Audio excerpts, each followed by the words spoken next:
Ecco, oggi ad Agrigento si svolge il convegno della vostra associazione, si parla di ipertensione e di rischi cardiovascolari. Allora, oggi è la giornata che vuole festeggiare i 20 anni dell'associazione qui ad Agrigento e abbiamo fatto il punto proprio su quelle che sono le patologie cardiovascolari, le differenze che ci sono tra gli uomini e le donne, perché è importante sottolineare e ricordare che le donne non sono state trattate adeguatamente studiate per quello che riguarda le malattie cardiovascolari. È importante perché bisogna cambiare il modo di approcciarsi al paziente con una maggiore personalizzazione della medicina e quindi applicare adeguatamente la medicina di genere in tutti i settori cardiovascolari. Ecco, il rischio è maggiore per la donna o per l'uomo? Diciamo che i fattori di rischio tradizionali sono presenti sia per l'uomo che per la donna, però per la donna esistono fattori di rischio specifici relativi al sesso, ma relativi anche al genere. Quindi ci sono differenze sessuali, nel senso che le donne si ammalano più tardi di malattia cardiovascolare, quando viene a mancare l'apporto degli estrogeni che sono un fattore difensivo, ma ci sono importanti fattori sociali, come ad esempio la depressione, lo stress a cui le donne sono sottoposte, sono importanti fattori di rischio per la malattia coronarica. Ricordiamo che anche la violenza di genere, quando si esercita in maniera cronica, può diventare un importante fattore di rischio per la malattia cardiovascolare. Ricordare il ventennale è un'occasione appunto buona per ripercorrere un po' il tempo passato di quando è stata fondata la nostra sezione, grazie alla prima presidente Anna Maria Amato e un gruppo di persone che ha voluto appunto rendere questa idea, questo sogno realtà e dare un punto di riferimento per l'associazione delle mediche anche nella nostra Agrigento. E diciamo che grazie a tutte le presidenti che sono succedute, alle varie direttive e soprattutto a tutte le socie che sono anello di congiunzione della nostra associazione, siamo riusciti ad avere ottimi risultati e organizzare tantissimi convegni. Io mi occupo di epidemiologia e prevenzione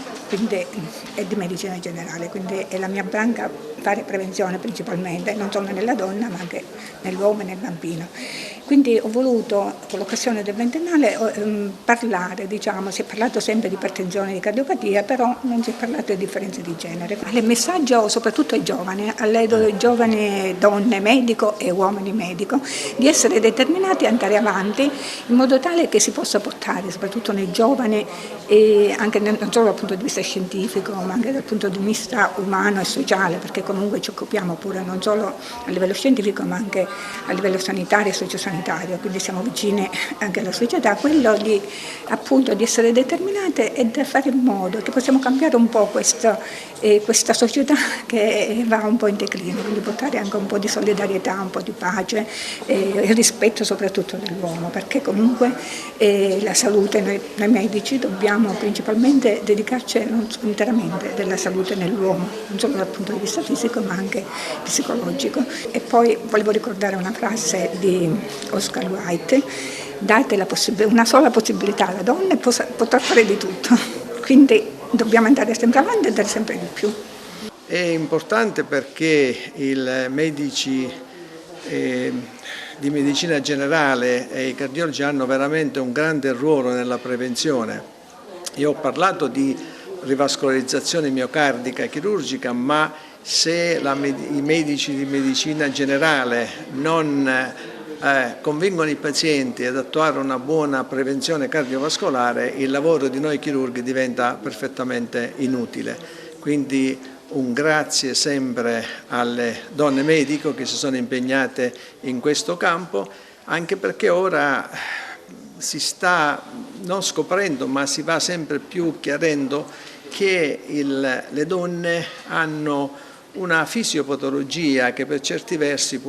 è diversa da quella degli uomini. Certamente ancora non esistono linee guida, però per esempio ci sono dei lavori in cui si comincia ad evidenziare come per esempio i dosaggi dei farmaci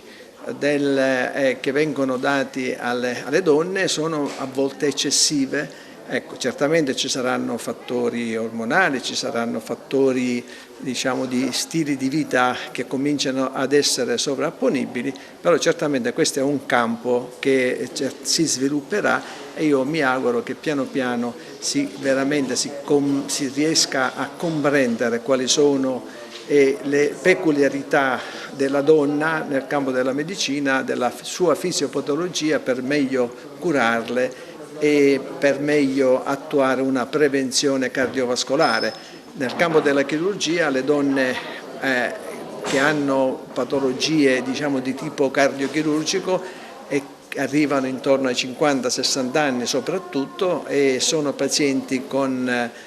maggiore ipertensione, maggiore obesità, maggiore fattori di rischio e difatti nel post-operatorio hanno risultati peggiori rispetto ai risultati che si ottengono negli uomini.